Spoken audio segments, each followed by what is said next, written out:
I'm Todd Jones, recovering from 30 years as a sports writer. Thanks for joining me as I sit down with some of the best sports writers of our time, who knew the greatest athletes and coaches and experienced firsthand some of the biggest sports moments of the past half century. We'll share stories behind the stories, some we've only told each other. Pull up a seat on Press Box Access. Muhammad Ali, the greatest. He was so much more than a three-time heavyweight champion of the world. No sports figure of the 20th century can match Ali's impact on boxing, on sports in general, and off society. On this January 17th of 2024, which would have been his 82nd birthday, we're celebrating Ali with a special episode of Press Box Access. This is a compilation of stories about Ali that guests have shared on our show in the past 3 years. 8 sports writers recall their memories of the greatest, inside the ring and out. Their tales go as far back as 1960 and take us all through his incredible life. They put us ringside at some of boxing's most famous moments. They take us with Ali on trains, into hotel rooms, to the Olympics, even to the circus. Let's begin with Tom Archdeacon, who has covered more than 200 fights as a columnist in Ohio and Florida. Arch, tell us about Ali. Well, he's probably of all the athletes I have dealt with, he's one of my favorite, if not the favorite guy, just because of the way he treated, I don't care if it was royalty or the guy sweeping the floor at the Fifth Street Gym, he treated him the same. And he just took you on some real adventures. And I had a few with him, and I just loved the guy. I loved his courage, too. Yeah, I used to. So I worked in Miami, Florida for a long time. I was a columnist down there, and I'd go over at lunchtime, and I'd go to the Fifth Street Gym almost every day, and I'd see the old timers in there, and Ali trained in there, and part of the time, and I would see him and talk to him. And so one day I'd been in there for about a week, and we were talking, and the Ringling Brothers Circus always opens in Miami Beach. They bring up elephants across the causeway, and they open. So he asked me if I want to go to the circus with him. I went, yeah, that'd be all right. So he comes by, they sent a car by the gym. I came to the gym, picked me up at the gym, and in there's his 2 little daughters. I think Layla, he's got a bunch of kids, but Layla must have been, 2-3 years old, and she had another sister, Hannah, that was maybe a year older or so. And so the 4 of us go to the circus, and we're sitting down kind of, it's indoors at the convention center in Miami Beach. We're sitting down in kind of the front row, and I go out and get us some popcorn. We're sitting there, and Ali, all of a sudden, while I was getting popcorn, didn't know what happened. I come back, and Ali tells me, he says, "I'll be right back." And I go, "Oh, okay." So now I'm there with his 2 little girls, and 5 minutes turns into 10 minutes, and I'm starting to panic, and they're starting to answer on. I'm going, what the hell's going on here? And all of a sudden, the curtains at the far end part, and there comes an elephant in, and there's who's on the back of the elephant but Ali. And the place goes nuts.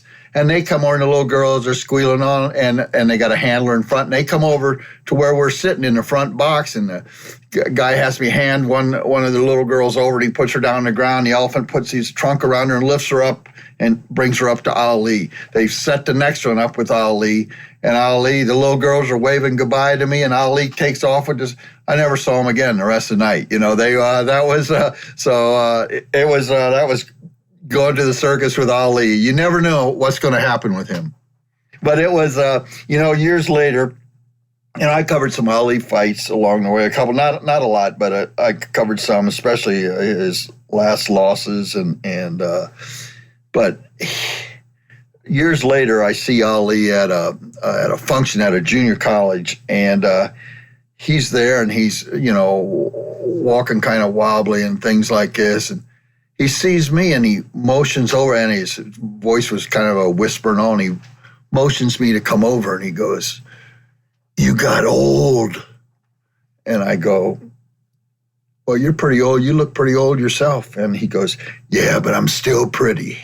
And then he still had that little sparkle in his eye. And I liked, the way he treated everybody, but the way he stood up, we got some athletes now that we're seeing it again, some athletes that are really standing for something and will speak out on matters of social justice and things like that. But that's what I admired most. Dave Kindred, on my personal Mount Rushmore of sports writers, covered 17 of Ali's fights, dating back to when he wrote for the Courier-Journal in Louisville, Kentucky, the champ's hometown. There was never a dull moment. Do you recall the first time you met Ali? I think it was in 1966, right? Absolutely. I was a kid on the copy desk, but they knew I wanted to be a writer. I was in there every day looking for something to do. And one day, I since have looked it up, it was one day in October of 1966, a boss comes into the office. Everybody was my boss at the time. And says, Clay's in town. Go find him. So they still called him Cassius At that time, yeah. It was 2 years after he had announced that his name was Muhammad Ali. The newspaper style still was to call him Cassius Clay, also known as Muhammad Ali, Wow. So Clay's in town. Go find him. Well, I knew who they meant, but I didn't know where to go find him. And they said, well, his dad's got a art gallery, quote, art gallery, unquote, 2 blocks down Broadway. So I went down there and saw Cassius Clay Sr. He said, just go look we're at our house. Well, okay, where's your house? Well, it was in the west end of Louisville. Well, I didn't even know east from west. Which way is west? So he pointed me toward the neighborhood. It was where most of the African Americans in Louisville lived, west end of Louisville. Mm-hmm. So I go driving. I've got my son with me, 3 years old, and I'm just stop and ask somebody, "You seen Cassius?" Everybody had seen Cassius. He was in town to do a promotion. He just gone back into his old neighborhood and was walking around just seeing everybody. So Cassius Ali got in my car and we drove around all day, wherever he wanted to go. He was carrying my son with him. So from then on, I always looked at him as a sweetheart. I always thought that he was, and of course that was talking about 1966. That was at the height of a time when most people in America despised him. He was at 66, 67 because he was refusing the draft. He had joined the black Muslims. He was probably the most reviled man in America. But I saw him as a sweetheart. He was great with kids. He was fun to be with. And I saw him as that person from 66 through last time I saw him was somewhere in the early 2006, 2010. He was that guy all the time. I just saw him in a little different way than other people had seen him. And so I wrote about him that day. And I've been writing about him for 50 years, almost 60 years since. I think you said that you interviewed him more than 300 times, right? Well, yeah, and that's just a guess. I mean, it was ridiculous. I was always with him. I mean, when he was in town, I was with him. When he was in Louisville, every fight, I'd be there for a week ahead of the fight, and his hotel room was always open. You could not avoid him. And unlike most celebrities who, have this aura of don't bother me, Ali wanted to be bothered. Ali wanted people around him. If there wasn't anybody with him, he would go find them. He would just go stand on the street corner. Let's go for a walk. Because he knew that pretty soon there'd be 500 people following him. So 300 is probably a conservative estimate of how many times that and it's not even true, Todd, to say that I interviewed him 300 Why do you say times. that? Why do you say that? I probably interviewed him twice. Most of the time, I just listened.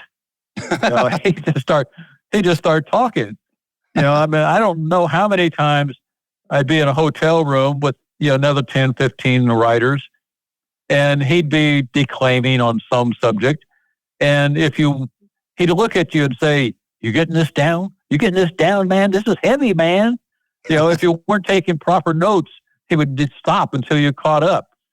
So it was never really a dialogue with Ali. It was mostly listening. It was endlessly entertaining, and it was always fun to be around him. He became a different person too. Yeah, he became a different person in 1974. Before then, he was the racist, ranting black Muslim, who did we're taught to not talk about politics or religion or race. He talked about politics, religion, and race all the time. Right. 74, he became different because Elijah Muhammad, the leader of the Nation of Islam sect, died. Ali was basically freed up by that. The nation changed its tune, became more reasonable, actually began to practice true Islam instead of the Nation of Islam. Yeah. So he became a different guy, became closer to the guy that I thought that he was that first time in '66. Right. Well, you really got close to him in 1973 because I read your book, Dave, one of your many books. I read Sound and Fury, your book about Ali and the announcer Howard Cosell and their relationship, the dual biography that you wrote.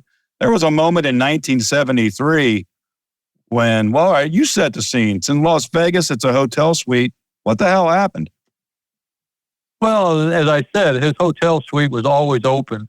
He wanted people there. I was there. I forget what fight it was, but I was there. I go up to the hotel room, the suite. There's a bedroom to the right, a bedroom to the left, with a center area where everybody was gathered. I can see Ali in bed in the right-hand side. And he sees me.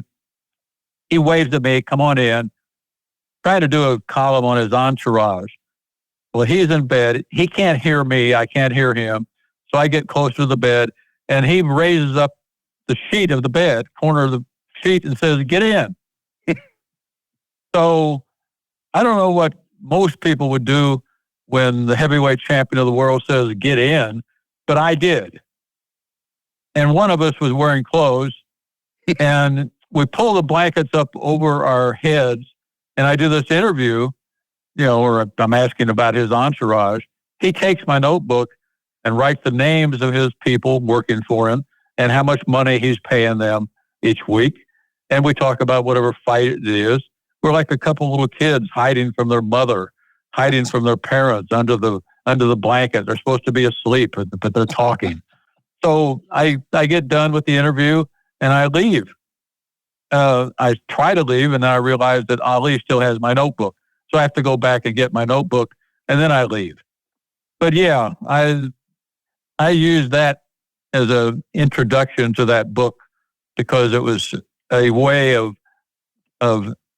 showing how close I was, literally and figuratively, to Ali at that time. Right. Dave, Ali's become such a mythical figure. What do you think we get wrong about him today? Well, I think we get wrong the Parkinson's, for one thing. I think what we see and what we saw in Ali was what we have now identified in football players as CTE. It's brain damage. Every fighter who in the last 100 years have been called punch drunk. That's what it's brain damage. And Ali may have developed Parkinson's from the brain damage, but he was suffering for a long time before that. Slurring words, stumbling, trembling. He was a wounded person. Mm-hmm. So I think we get that wrong in the sense that we kind of absolve him from that. Absolve ourselves even from being entertained by this man being ruined. Tim Smith covered boxing for many, many years at the New York Times, New York Daily News, and Cincinnati Enquirer. He tells us about a special day in the early 90s when he spent 3 hours with Ali. It's unbelievable. And access that he granted and that he that he invited. Greg Noble, the sports editor at the Cincinnati Enquirer, they were having a card signing, and it was still one of the most eclectic card signings I've ever been to, because it was Billy Martin, Johnny Bench, and I think that Oscar Robertson was there, but it was Muhammad Ali. It was a huge card signing at Riverfront Coliseum. Those are some big names. And so Greg says, go down and see if you can talk to Ali, because, Ali it was the onset of like Parkinson's for Ali. Mm-hmm. And so I went down and, I didn't pay because, I was a local reporter. And so I went down and I sidled up to Ali while he was signing some autographs. And I said, I'd like to interview you and talk to you. And he says, well, I'm working right now, but if you come by my hotel room tomorrow morning at 7:00, I'll give you all the time you need. And I'm thinking, this guy's setting me up, man. I'm going to go knock on this guy's hotel room. And Right. somebody, some drunk's going to open the door and like punch me in the face.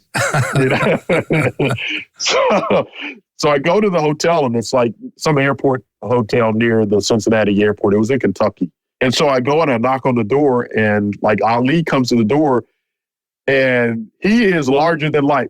Basically, I'm about the same height. I mean, he's like 6'2". I'm 6'1". So, but I felt like I was looking up at this monumental figure, when he came to the door.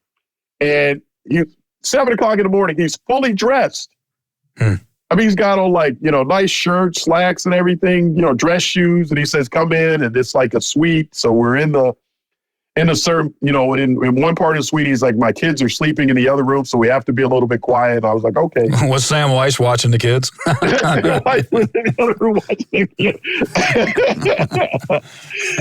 So for the next 3 hours, I talked to Ali about everything.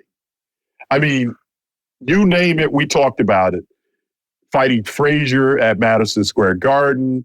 We talked about, being suspended for the 3 years, being a conscientious objector. And I still can't find this thing. He tried to convert me to Islam. He signed like a little Islamic tract for me, gave it to me, and did all of his magic tricks, the cricket behind the ear, the coin from behind the ear. He even levitated. And to this day, I don't know how he did it, but he said, take this piece of paper and slide it under my feet. He said, I'm going to be off the ground.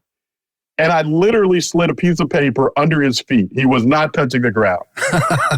He was not touching the ground. Todd, when I tell you the guy wasn't touching the ground, I slid the piece of paper under his feet. And it wasn't a heel to toe thing. It was like literally, he's like sliding. He's like, no, because you're not going to believe it. He's like sliding from side to side. Come on. Paper under his feet. It was the weirdest thing. So, like midway through the interview, this was the wackiest part. Midway through the interview, I'm talking to Ali, and he falls asleep. I mean, just like falls asleep, just like starts, like nods out. And he's sitting there, he's like nodding, and I'm going like, okay, what do I do? Do I get up and leave? All right. Am I a creep? I mean, am I going to do the creepy thing and like sit here and watch him sleep? Do I just sit here silently and look at my notes or whatever? So what happened? I did the creepy thing. I sat there and watched Ali sleep. So I'm like, I can't leave. I can try to wake him up and tell him, but he woke up. When he woke up, he was refreshed. He was great. He at that point, his voice was softer, but he wasn't like showing any signs of, other than nodding out, he wasn't showing any signs of like, the Parkinson's having a major effect on him or anything. He did his Ali shuffle. He told me that he would beat Ali. I mean, he told me that he would beat Mike Tyson, and and it wouldn't take him as long as it would take him to beat Sonny Liston. I was like, wow, really? He said, yeah. He said, he's very fast. He's strong. He said, but I'm faster and I'm stronger. And I'm like, okay, whatever you say, Mr. Ali. Hey, man, he levitates. I'm not betting against the greats. Yeah, I'm not betting against the guy who can get up off the ground. Jerry Izenberg knows about Ali levitating and much more. Jerry, who began his amazing journalism career in 1951, covered more of Ali's fights than any sports writer. He witnessed a levitation act on a day that he traveled with Ali by train from New York City to the state capital of Albany. And wait until you hear how that day ended. A guy by the name of Haywood Plumidor that nobody remembers was an assemblyman in the New York State Legislature. And he got his committee to vote. They're going to have hearings about banning boxing from New York because New York is so pure. You know, they can put up with the mafia, but they can't put up with boxing. This is the early 60s. Yeah. Yep. All right. So I go up there, and I'm in the Grand Central Station because John Condon, who was the PR guy for the Guardian, said, it's going to be an exciting hearing. You ought to come and cover it. And I said, yeah, I will come. All right. I meet him in the lobby, and there's this commotion in the lobby of Grand Central Station. Now, to get attention in the lobby of Grand Central Station, God forbid you drop a bomb or so. I don't know how people are going to work. They're coming back. It's 8:30 in the morning. You know, it's a mess. And I hear this commotion, and it's himself. He comes in, and he's waving a magic wand. He's got a wand in his hand. And these poor bastards, they're in the gray flannel suit army. They don't want to go to work. It's the same shit 5 days a week. They go back, and then they're either not getting along with their wives, and they have a drink. They're just not happy people. He stops him. I will do magic for you. Who the hell is this nut? You know, and then he gets up on his toes and he says, I am levitating. I said, I can't. This guy is crazy. So we get on a train, and he decides to sit next to me. You know, we're talking on the train. By the time we get up there, my ears are bleeding. He walks in. I notice something all of a sudden. The room is packed with secretaries who work at the commission and in government buildings, and they all want to see him. They all want to see Ali, his charisma. Yeah. He gets up, and Plumidor says, well, I think it's very suspicious that you can call rounds in which you will win a fight. And Ali says, well, I know you're a good God-fearing Christian. You must have read the Bible. I'm a prophet. You know what prophets are. He said, I don't think you're a prophet. I think you're a thief. And Ali said, you think I'm a crook? Well, he said, he promoted him. He was an assemblyman. Well, Senator, all I can say is it takes a thief to know a thief, not a joint breaks up, right? Now, we're going back to New York City on the midnight train. That sounds like a song title. Yeah, I think so. And I'm writing in my room there. We took a hotel room because it's midnight. We're going to travel. He comes in the room. He says, I can't. I'm so tired. I got to sleep. I said, well, lay down on my bed. My typewriter's going to make my choice. You'll go to sleep. So he did. Ali slept in your room? Yeah, he slept. Well, he snored on my bed, which I never used anyway because we were going back that night. So I'm writing. He's snoring. Now, wherever we went after that, he would say, put his arm around me and say, this man gave me his bed. This man gave me his bed. And finally, one day I said, that's because I didn't know who you were. That's the kind of relationship we But he had. never forgot. Izenberg still has a vivid memory of the first time he encountered Ali.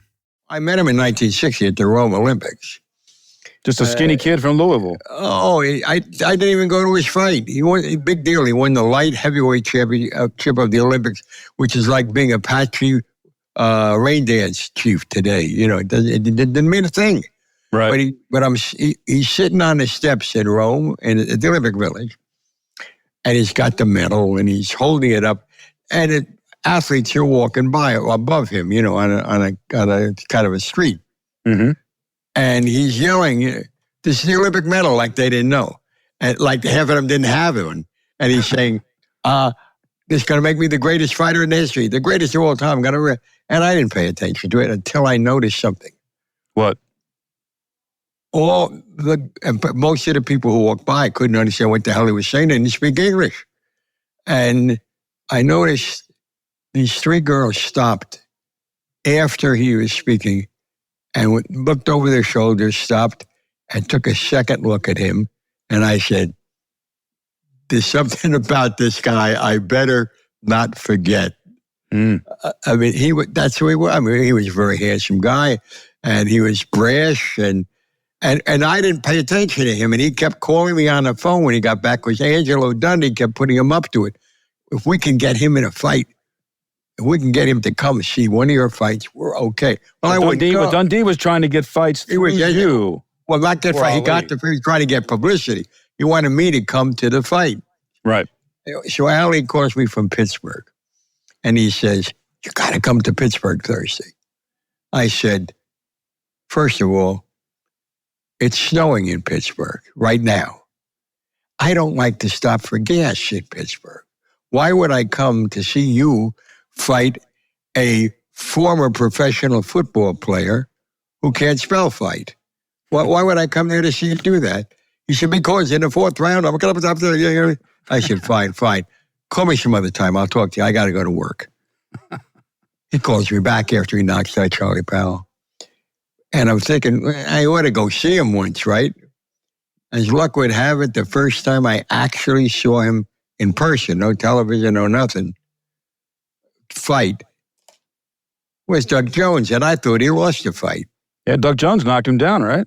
No, he didn't knock him down, but he won the fight. I thought, and Ali was a house fighter at that point and getting ready.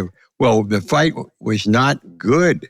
That's why he had to go to England and fight Henry Cooper. Right. Because the listed fight was in jeopardy. Ali, of course, improved enough to shock the world and become heavyweight champion as Cassius Clay, as he was known then, when he upset Sonny Liston on February 25th, 1964. He held the title until 1967, when he was banished from boxing for his refusal to be inducted into the military. After 43 months out of the ring, Ali returned to the fight game and future glory, but he was a different fighter, as Dave Kindred explained. And you did see him at his best as an athlete. I think sometimes, too, we rightfully remember the fact of what he stood for, what he expressed, all the right things that he stood for. But that platform came from his performance as an athlete, as a boxer. And you really kind of saw two different Alis, right? As a fighter, you saw the young one before he was banished because of his stance on the draft. And then you saw the older champ, win back his title. So you saw, the athlete of Ali develop over the years too. Well, I've often said that the two greatest fighters of all time were Cassius Clay and Muhammad Ali. So they're completely different. Cassius Clay was 6'2", 6'3", 200 pounds. You couldn't hit him. You couldn't catch him. You couldn't find him. Sting like a float like a butterfly, sting like a bee. Absolutely perfect description of what he was then. He's the greatest athlete that I ever saw, greatest athlete that I will ever see. He was beautiful, he was strong, he was fast, he was quick-witted in the ring, I'm talking about, as an athlete. And then he lost when he was suspended on the whole draft conviction thing, 67 to 70. He was gone 4 years. The 4 years, the greatest 4 years of any athlete's life, he didn't fight. Every athlete, whether it's baseball, football, whatever, the greatest years of their life are 27 to 30, 27 to 31. They're learning it. They're mastering it. They've mastered it. He had those 4 years taken away from him.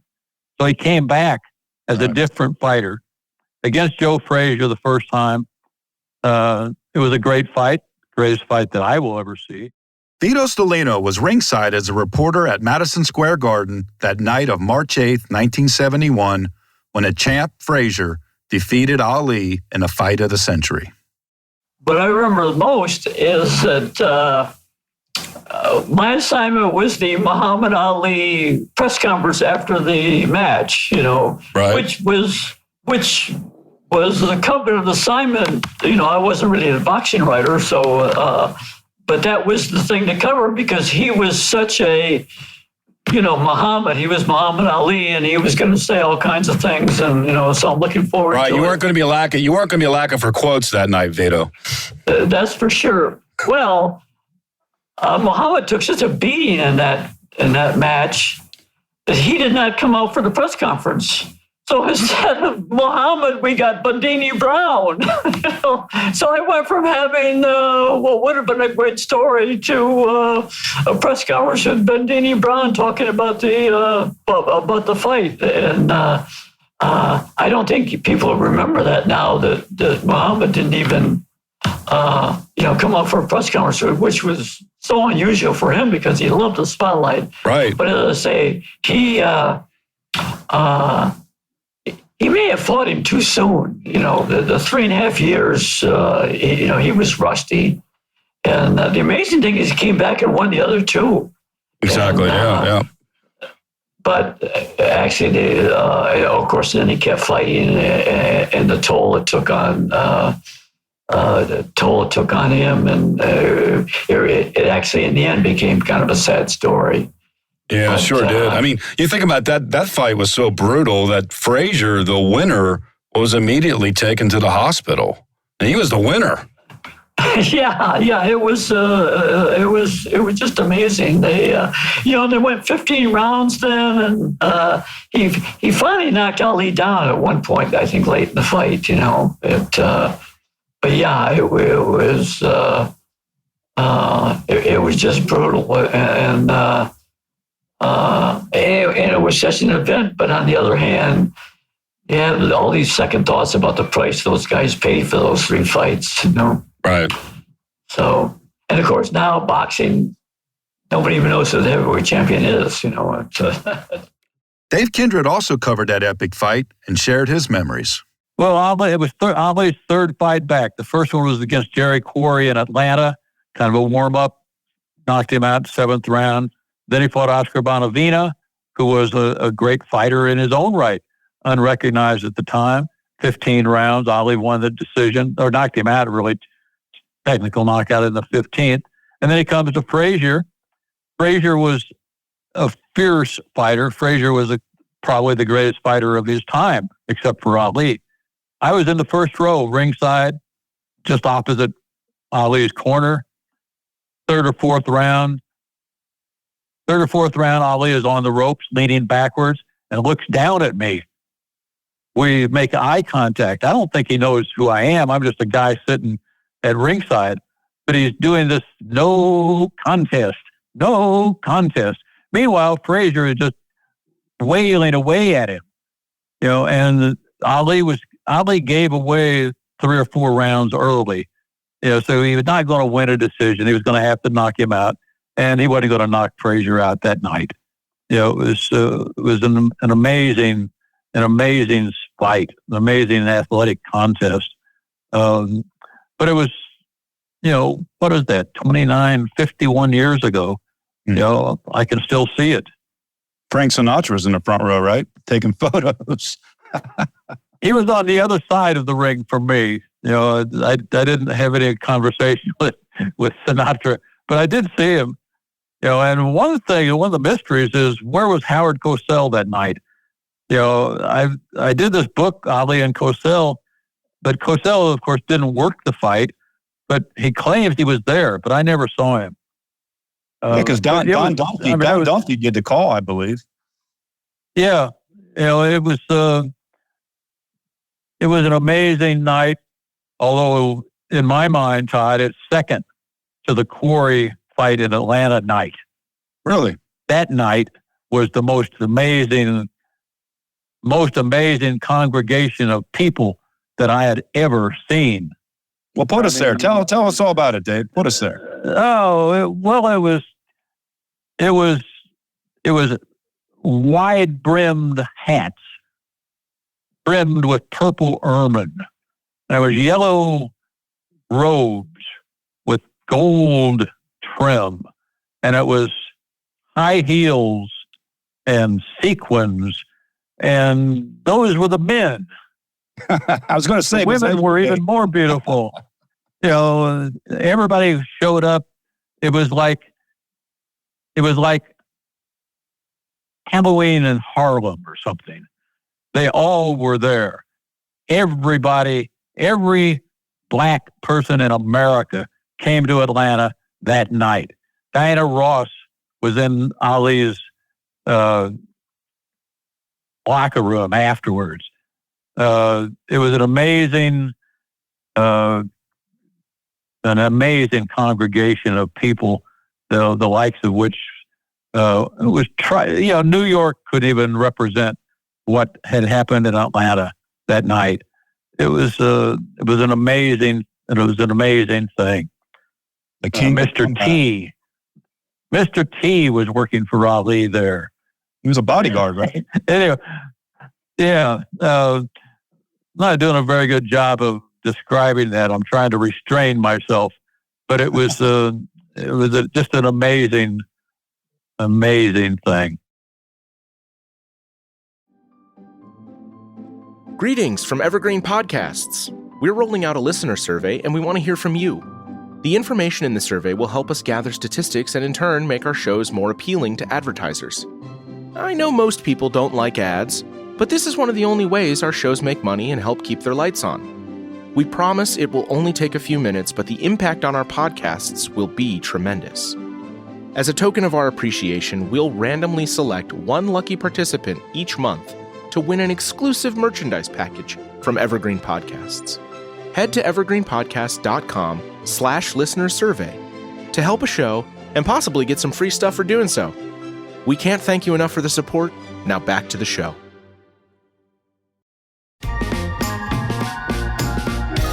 Another amazing night occurred in Africa on October 30th, 1974, when Ali regained the heavyweight championship by knocking out George Foreman.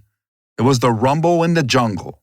Jerry Izenberg covered that fight and put us there with his memories. Jerry, what did you think as the fight unfolded when Ali started doing the rope-a-dope strategy? What did you think was going on? And did you think? Well, first of all, let me tell you, I have a different opinion. I don't call it strategy because he got hit in the first round. And you know, when Foreman hits you, he hits you.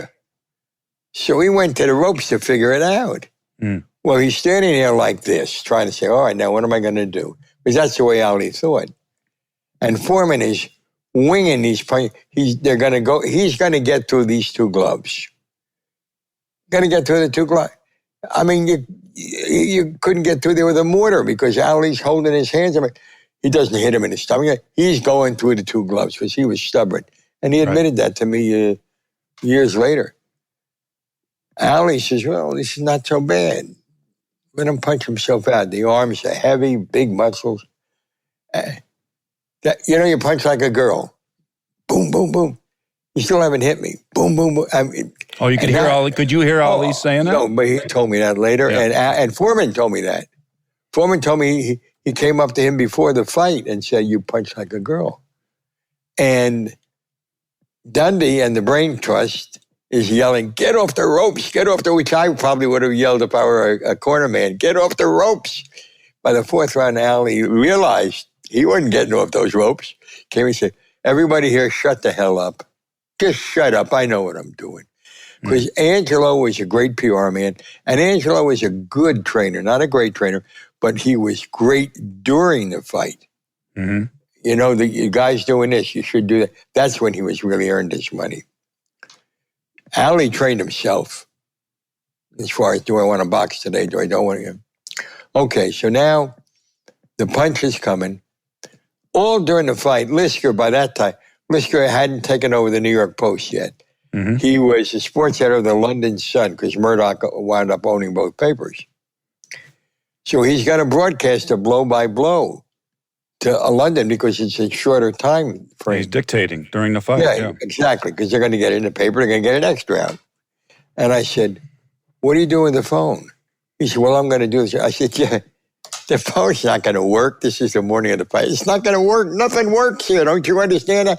He said, look, and he dials the number and somebody picks it up and says, hello. And you see it works. Jerry, I will take you to lunch at 21 in New York City if that phone works during the fight. And if it doesn't, all you got to do is get me a Big Mac. That's how sure I am. Well, all during the fight, he's saying, he's on the ropes. I don't know why he's there. Can you hear me? Yes, I can hear you. He's not getting tired. I think he's hurting Ali. He's won everywhere. Can you hear me? Yes, I can hear you. And this goes on all through the fight. Bing, bang. Right cross, sneaky right-hand lead. Left hook, right again, but he's going down by that time. And as Lisker, he's going down, looks up. Can you hear me? And across the ring, The Belgian technician says, yes, I can hear you. He has broadcasted the entire fight from one end of the ring to the other end of the ring, and it's never got to London. And that fight was better than Ali Foreman. Jerry went across that ring because Jerry had been a boxing scholarship holder at San Jose State. But the whole, anyway, it ends. Now, one of the two it ends. I mean, Ali wears him down. I mean, the rope-a-dope works. Foreman tires out. Ali knocks him out. What was it like at that moment when Foreman fell to the canvas? Well, it was, first of all, it was like chopping down a California redwood. He fell in sections, like his ankles hit the ground, then his knees hit the ground, then his chest hit the ground. He says today he thinks he might have beaten the count. I don't think he beat the count. And he had no inclination to beat. And like he said to me, I know he knew it because later on, years later when he won back the title, he said, I should have died. I should have gotten up and died not to lose that title right then and there. What was the crowd's reaction when it was official? Well, the whole crowd was pro Ali. There were a number of American celebrities in it who couldn't refrain from posing, even in Africa when people didn't know who they were. Several American novelists were there. Norman Mailer and others. What's his name? The guy that did a wonderful book about pretending to be a football player with the Lions. George Plimpton. George Plimpton covered it for Sports Illustrated. And the guy who played Wyatt Earp was there. And then I really, I didn't. Somebody offered me an interview, and I said, I don't want to interview any of those guys. And I'm not going to let them interview me. I'm here to work. But anyway, it ended. Everybody goes crazy. Now, one of the two most poignant moments I ever had with Ali transpires here. After the fight. It pours rain, an African rain. If that had rained an hour earlier, there'd have been no fight. I mean, it was incredible. But this is Africa. When it stops, the sun is getting ready to rise. So I say to Dave Anderson, well, he's gone. And I said, it was so rushed. I'd like a second shot at this, maybe, for a follow for tomorrow. Let's go find him. And Dave said, well, if you know where he is, there's like 3,000 acres on this military thing. So I said, I think I know where he'll be because I know him. Something about the river is mystic to him, the Congo River. He's going to go down by the river. I just feel it. So we go back. We go down by the river. We're standing on a little hill. It's not big, but it's a rise so we can see everything out there. Ali is facing the water. And he's looking toward what was once French Congo. And I see his head move. I know he's yelling. I have no idea what he's yelling. We can't hear him, but we can see it. Now, we also know whatever it is, it's not a performance. Because as far as he's concerned, nobody is there but him, the river, and the crocodiles. That's it. And suddenly he shoves his hands up to the sky in a Rocky pose. And he's still yelling. Puts his hands down, stares, turns around, walks away, sees us. Walks up to us and says, fellas, don't ask me what tonight meant to me. I couldn't tell you. And if I could, I don't have the words. And if I could, you wouldn't understand them. And I thought to myself, when people ask me the way I like to think of him, that moment, thinking he was all alone, arms to the heavens, facing out after having done an impossible deed, in that instant, he was the king of the world. The entire world was welcomed by the king during his second reign as heavyweight champ. Longtime boxing writer Tom Lavero recalls visiting Ali's training camp as a young reporter in the late 1970s. When I was working for a weekly newspaper up in Stroudsburg, a different weekly newspaper than the first one I talked about, it was in 78 when Ali was fighting the rematch with Spinks. His training camp was at Deer Lake, Pennsylvania, an hour away from me. And I went up to Deer Lake one time as a reporter for this weekly newspaper that no one ever heard of. And I met Gene Kilroy, who was Ali's kind of like camp advisor and one of his close advisors. Mm-hmm. And after Ali worked out, he would always go into his dressing room, and there'd be a bunch of reporters there, Dave Anderson, Pat Putnam, the heavyweights of the business. So this guy, Gene Kilroy, let me into the room, the dressing room, as a reporter. So I'm there with all these heavyweights, interviewing Ali. Then I started going up on a regular basis, and everyone got to know me there. Ali, in particular, got to know me. And actually, one time it was just him and I, and he gave me a tour of his camp, including the cabin where he slept with this big, giant handmade bed that was there. So I had a real affinity for Ali. So I still hope it wasn't fixed. Do you have a favorite story from those days you were hanging around as a young reporter at Deer Lake? Well, that would be it. That would be the time that it would just... in 1980, when Ali came back in that unfortunate fight with Larry Holmes, he was working out again that summer at Deer Lake, and my parents, who lived in Florida, were up visiting from there at the time. So I took them to Deer Lake. My mom and dad were both boxing fans. Mm-hmm.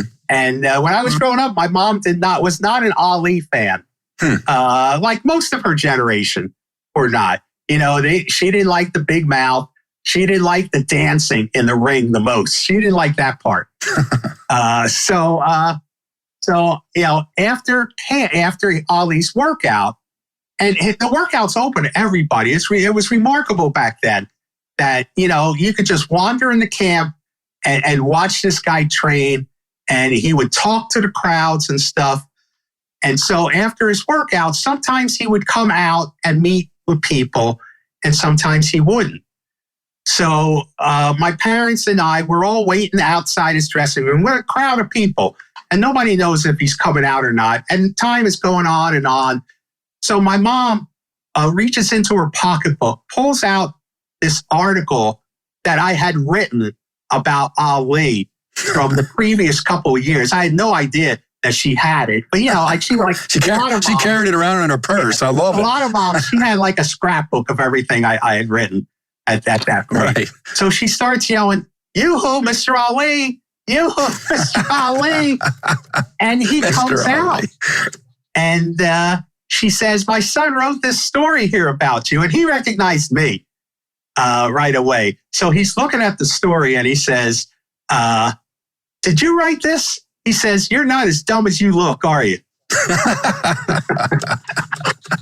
And then he wound up taking pictures with my parents and stuff. So I loved the guy after that. To know him was to love him. Sports fans especially loved the rivalry between Ali and Joe Frazier. After Ali won a rematch, the two warriors met for a third time in what became known as the Thrilla in Manila. It was one of the most brutal heavyweight fights of all time. Jerry Izenberg recalls being there in the Philippines on that blazing hot day when Ali survived 14 grueling rounds to win on a technical knockout. Oh, yeah. Just sitting ringside, and you can hear this. Now he yells at Frazier. "You ain't got no right." Frazier hits you with a right hand, and he stops. Didn't hurt him, but and Ali had a boxing IQ of like 9 million. He said, "Something's wrong here. This guy can't throw a right hand." So, okay. He said, "You ain't got no right hand. You're too old. You can't throw a right hand. You can't do it." And Frazier yells, "Well, you better go talk to George Benton, because here comes another." Boom. Now the fight turns. Now it's like a Wall Street graph. Ali's up, Ali's down. Ali's up, Ali's down. No knockouts until the very end when they're almost dead. No clinches. Why are there no clinches? Good question. You think about this. The greatest fight ever held and no clinches that mean anything? Yeah. Heavyweights, 2 days before the fight, the Ali group registers a protest with the commission, the Filipino Boxing Commission. "We do not want a Filipino to work this fight as referee. What we want is Zach Clayton. Of course they wanted Jack Clayton because Jack Clayton loved that Ali. Well, Futch didn't want Jack Clayton. Futch had another candidate. I think it was Jay Edson. But they both agreed on the reason. No Filipino is big enough to separate these two guys because it's really emotional, right? Mm-hmm. Rules meeting. I go to the rules meeting, which is usually nothing, but I want to see what happens to the protest. I want to see who's going to work this fight because referees have styles too, and that can impact on the fight. So in comes this guy. He's a colonel in the Filipino army, reaches in his pocket, pulls out this cannon, puts it on the table. Biggest gun I ever saw. I don't know what the caliber was, 190. I don't know. And he says, I understand there is some controversy about the official. There will be no controversy. This fight, and he taps the gun, will be refereed by a Filipino. Any protest? Not me. I'm not going to say anything with that gun out there. Not a word. Now he brings the referee in. It's a guy named Sonny Padilla, who later moved to Vegas and worked some fights out here and then went to work for the government. Sonny is the biggest Filipino I ever saw in my life outside of Roman Gabriel, the Rams quarterback. He's big, he's broad-shouldered, and he worked a masterful fight. He's the only guy I ever saw caution Ali. Right at the start, Ali had a habit. Put his hand behind your neck, pull your neck down, uppercut. He put the hand there. The uppercut never came because he jumped in and said, next time I'll throw you out of the arena. Frazier hit him. Yeah. Frazier hit him low, same round. Next time I'll throw you out of the arena. So they didn't clinch. They were afraid of this guy. It was marvelous. So they're up and down, up and down, up and down. And now we get to like the 12th or 13th. I haven't seen the fight for a while. I got a copy of it. I watch it a lot. And now Frazier's in trouble because his eye is starting to close. Both eyes, really, but this one, particularly left one. Yeah, he can't see. Can't see. And when he goes out for the 12th to 13th, Fletcher said, look, you got to straighten up. Now, Frazier was an in-the-crouch fighter. He couldn't, you got to straighten up. I don't want you fighting when you can't see, or I'm going to stop this. All right, now when he straightens up, that's an invitation. Jab, jab, jab. Frazier is standing there in the 12th to 13th round, maybe somewhere in there. Arms at his side. Legs are trembling like wet spaghetti. Ali's a foot away. All he's got to do is walk a foot, push him, fight over. Ali could not walk that foot. That's how much these guys left in that ring. And when it ended... And the 14th round ends, and Eddie Futch tells Frazier he's going to stop the fight. Well, he tells, no, he wouldn't. He knew he'd have trouble. He says to Benton, cut off the gloves. Benton takes his scissor, and Frazier gets up. He says, you touch his gloves, I'll kill the both of you. And Frazier says, son, your eyesight means a lot more to me than who wins this fight. They stopped the fight. Meanwhile, Kilroy, who was in the corner, and we disagree on the only thing we've ever disagreed on about Ali. He says Ali had developed a habit because people would jump in the ring and he didn't want to get hurt. After decisions, he would fall to the ground. He couldn't, after 2 steps, he fell to the ground. And that's my story, and I'm sticking to it. Ali was so exhausted. He just fell. So you don't know who knows what would have happened if there was a 15th round. Thank God there wasn't. I had said in the 12th round to Jerry Lisco, who was sitting next to me, let them send these guys home and say they both won. I can't watch this anymore. I mean, it was the most brutal fight I'd ever seen in my life. And it ends. And now Ali is walking up the aisle. And there's Dave Anderson, Jerry Lisker, and me. Well, we were 3 guys he recognized immediately. Mm-hmm. And when he had to pass us, when he got to us, he leaned in and he said, fellas, that's the closest thing to death you'll ever see. Wow. And he goes by. And he wasn't far from wrong. So I had to now, I got to write. There's a time difference. I got like 30 minutes to write a column. To write a story is one thing. To write a column with an opinion, here's how I started that column. I said, Muhammad Ali and Joe Frazier did not fight for the WBC Heavyweight Championship here in Manila last night. Nor did they fight for the championship of the planet. They fought as though they were on a melting ice floe in a telephone booth. And what they were fighting for was the championship of each other. And in my opinion, that never has been and never will be settled. That's it was pretty good. Job summing it up there, Jerry. Because under the gun too, man. if I had time to think, it might not have been that good. Well, the thing was that was such a bitter rivalry for Frazier.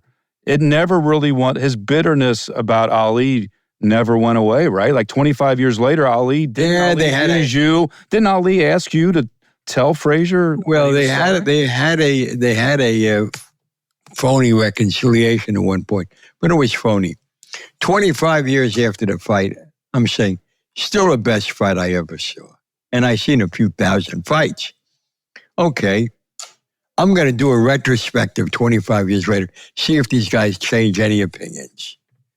So I get Sonny Padilla, the referee. I got Angelo.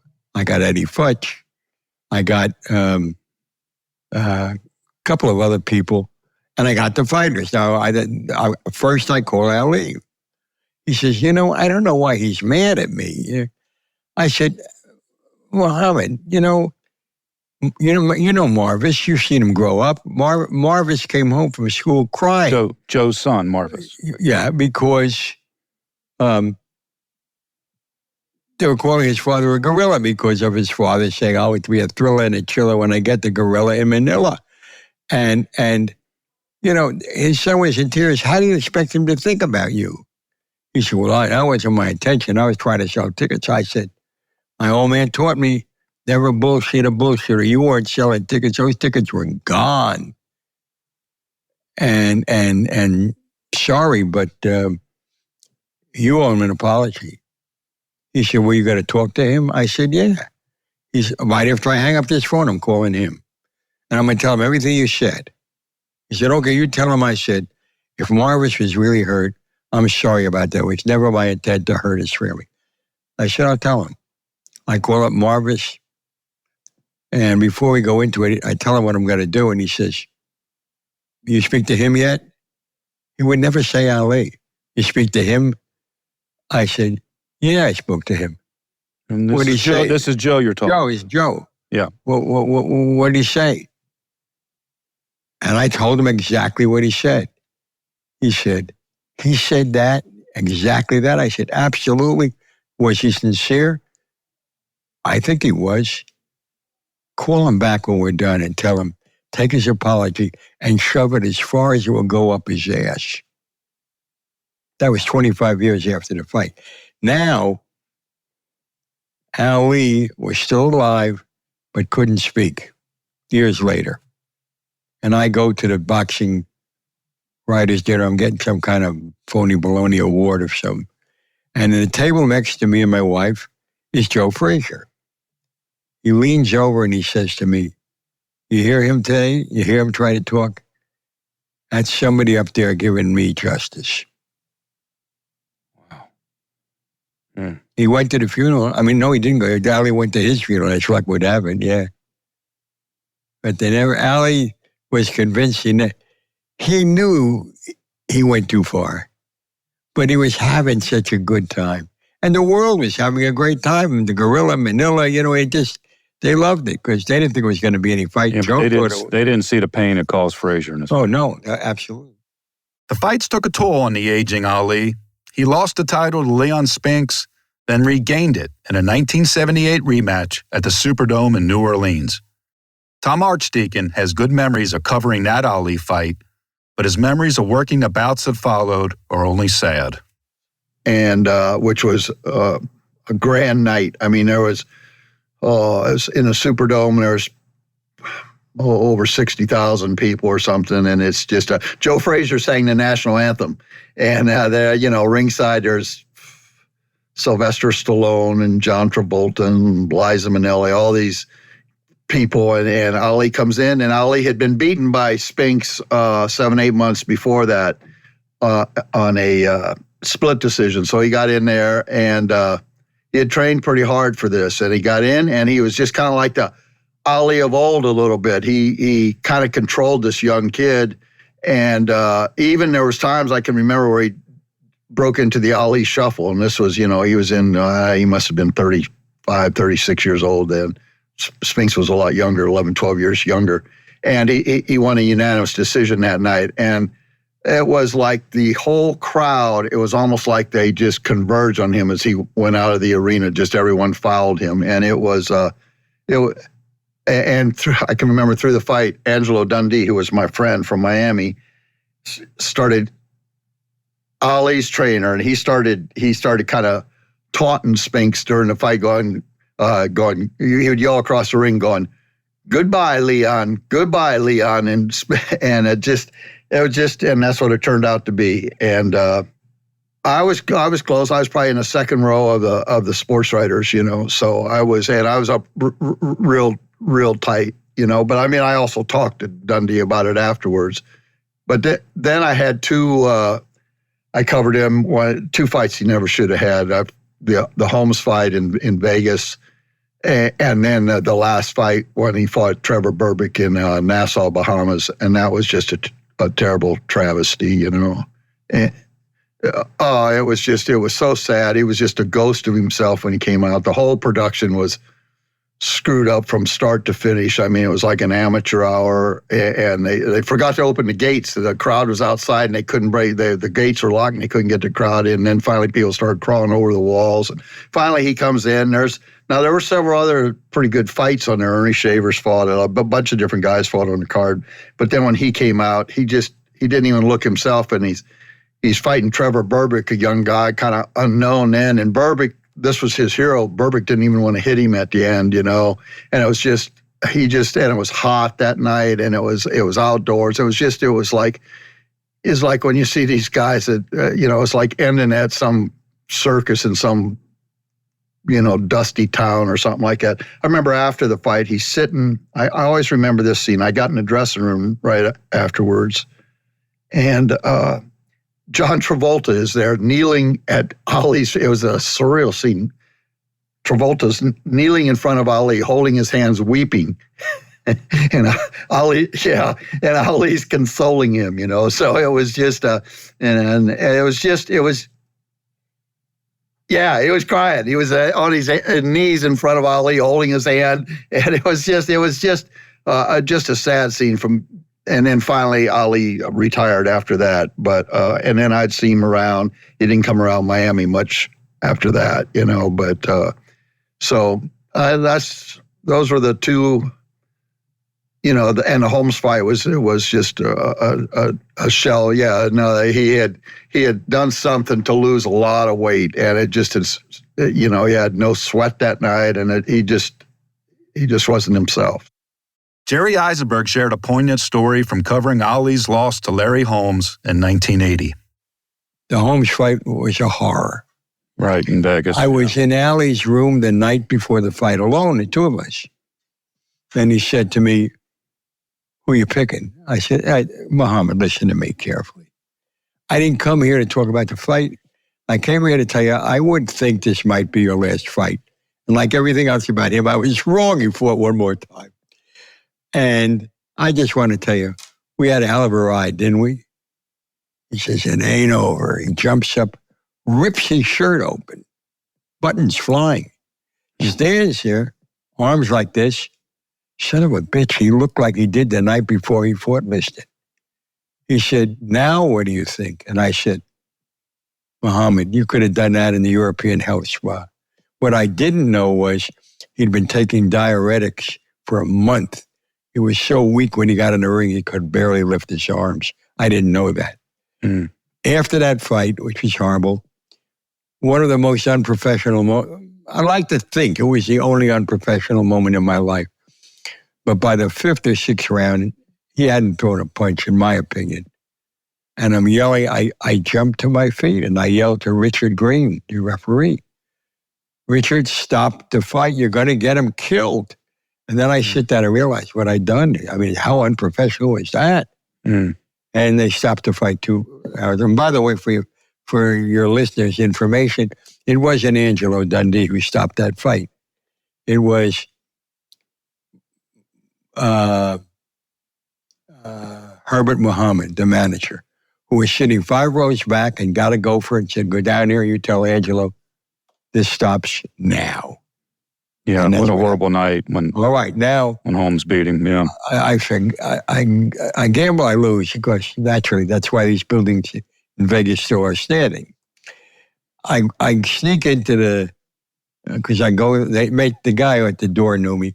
I sneak into the showroom, and Sinatra is there as a featured attraction. And by the way, in the sign outside, Sinatra was second banana. It was Ali Holmes on top, and then that was Sinatra in the showroom. And he's talking about he just came from Ali's room, and he was a great man. And we said, and I don't want to hear this, you know. So I walk out, I gamble, I lose. I gamble some more, and I lose some more. Now I'm really pissed off at I'm pissed off at Caesars. I'm pissed off at Ali for having fought. I'm pissed off at the fact that Holmes was in an embarrassing position he didn't want to be in. Yeah, because Holmes loved Ali, yeah. So I go into, loved him so much, and when Ali gave him a black eye as a sparring partner, he wouldn't put beefsteak on it. He wanted everybody to see the black eye when he got home, because it came from Ali. All right, so I go into the men's room. It's like 3:30 in the morning. An elderly Afro-American gentleman hands me a towel, you know, when I go to wash my hands. I say, elderly. Today, he'd be a kid to me. But back then, he had lines on his face. He was old and compared to what I was, you know. And I was in my 40s. So I said to him, you mind if I ask you a question? He said, no, go right ahead. I said, did you bet on this fight? He said, you bet I did. And I said, who did you bet on? He looked at me and didn't say anything. And he looked at me again. And then he said, I bet on the man who gave me dignity. Greatest eulogy I ever heard for Ali, anywhere, anytime. Those were 2 moments that I treasure a lot of moments because we had crazy times, no matter where we went. And it was a circus. Ali became even more famous and beloved after his boxing career ended because of his humanitarian work and his public battle against his own Parkinson's disease. Mary Schmidt-Boyer covered many Olympics, and among those games, one moment stands out from 1996. So when you think about your experiences in the Olympics, what comes to mind? Oh, God. Muhammad Ali lighting the torch in Atlanta.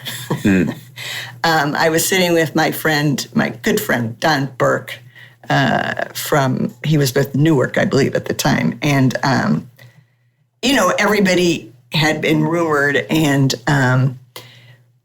as he approached it, you weren't quite sure he was going to, and everyone clapped. I mean, it was the most amazing thing I have ever seen. Why? What was it about that moment that got you? I was a big Ali fan to begin with, just because of how he conducted himself. He was, unlike most athletes of the time, he was a political figure and made his opinions known. And he was really smart and really funny. And I was just a big fan of how I actually stood in line. The Super Bowl was in Minnesota in 1992, and he was signing autographs, and I actually stood in line to get his autograph. I was just a big fan. And so just watching him, he did climb the steps, right? He climbed the steps to... I think he came out from behind in the shadows on the platform itself. Yeah. Anyway, just, his Parkinson's, you weren't sure he could actually live. And just to see him overcome his physical liabilities to do this unbelievably symbolic gesture, and the reaction that he got from the crowd when the crowd realized it was that was probably my number one sports moment. It was just fantastic. Everyone clapped. Everyone stood up. It was unbelievable, basically. Dave Kindred recalls being there that night as a sports columnist for the Atlanta Journal-Constitution. But I think now, the Olympics probably in '96, I think when he lit the torch there, I think it caused a revival of interest in Ali. And I think then there was a full reconsideration of how does a man go from being the most reviled man in America to practically a living saint. And I think he did that, a lot of it, because he soldiered on through this damage that he was suffering without ever complaining about it. You know, he saw it as a test sent to him by Allah. And I think then to see a man persevere and without crying about it, without blaming anybody about it, you know, I think then they saw the basic goodness that was in Ali. And that became very clear then, to just see him light that torch. I think everybody then had a different feel for who he was and who he had been. What was that moment like for you as a columnist in Atlanta to see that? Well, I don't think I saw it the way everybody else saw it.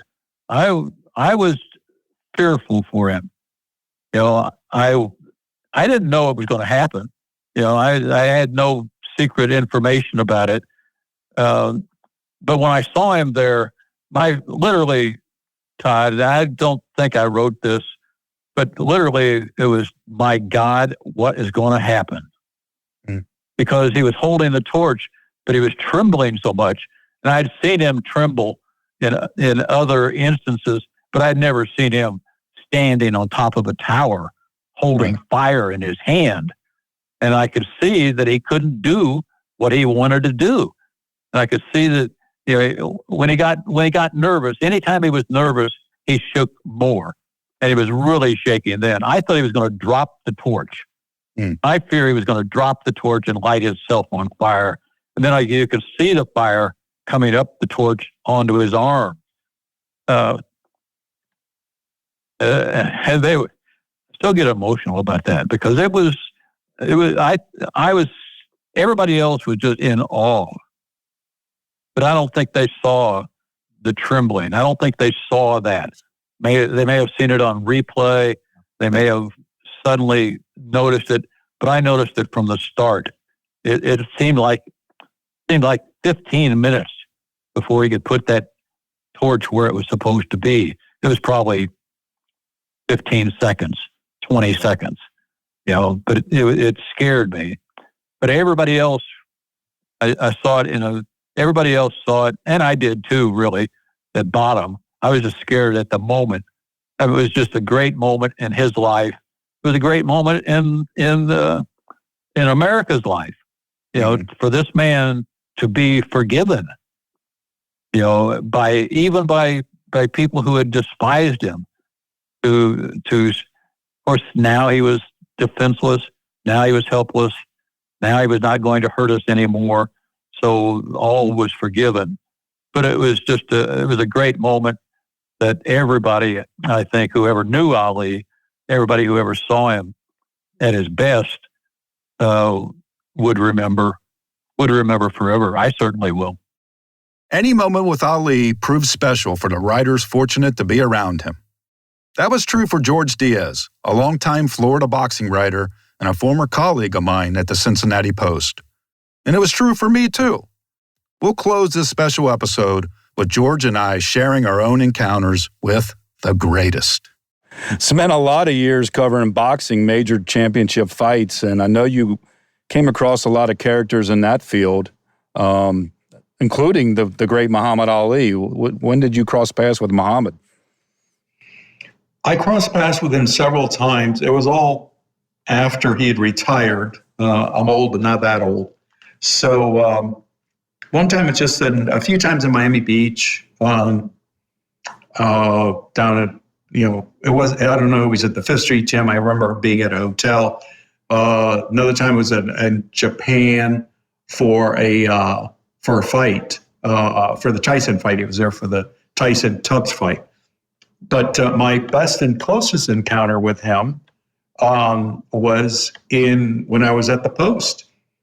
He was doing a memorabilia show in Dayton, Ohio, of all places.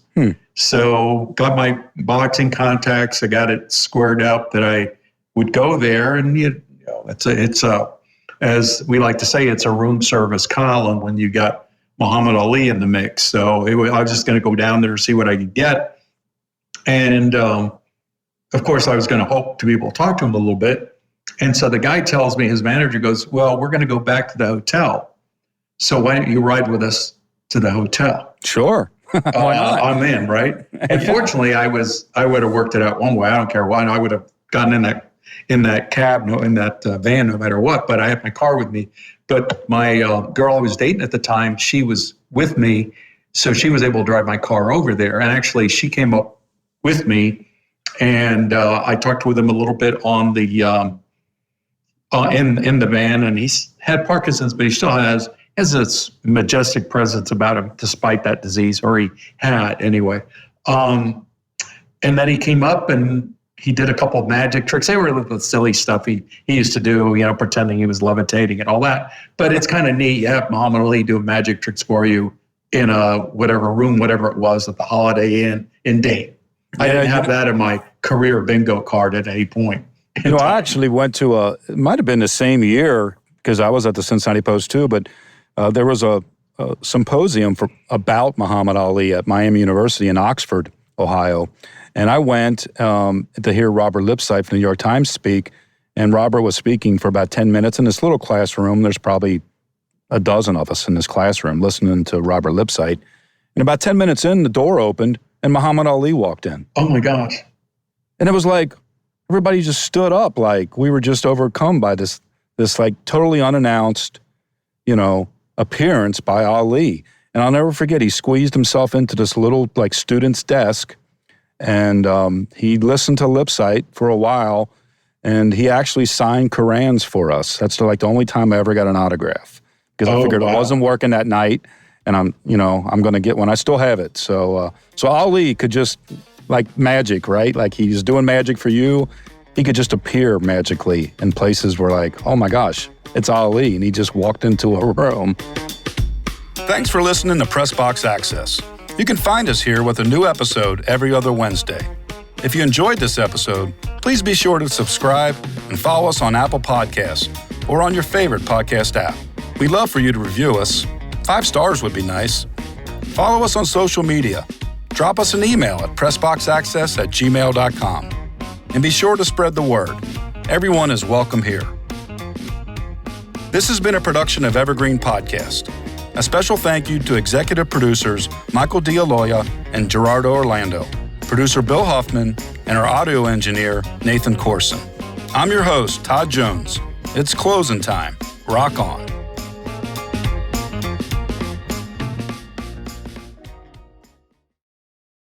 Hey there, my name is Michael Laminato, and this is Pit Pass F1, a brand new podcast that'll take you closer to the action of the world's most prestigious motorsport. From Monaco to Miami and Australia to Azerbaijan, Pit Pass F1 is on the ground and has you covered. Esteemed F1 journalists Julianne Cerasoli and Chris Medland will take you inside the sport every round. They'll keep you up to date with the latest news breaking in Formula One and the most influential views shaping the world of Grand Prix racing.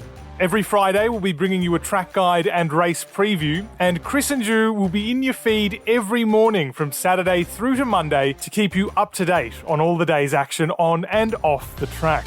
So if you want to be in the know on the latest in Formula One, subscribe wherever you get your favourite podcasts and visit us at evergreenpodcasts.com.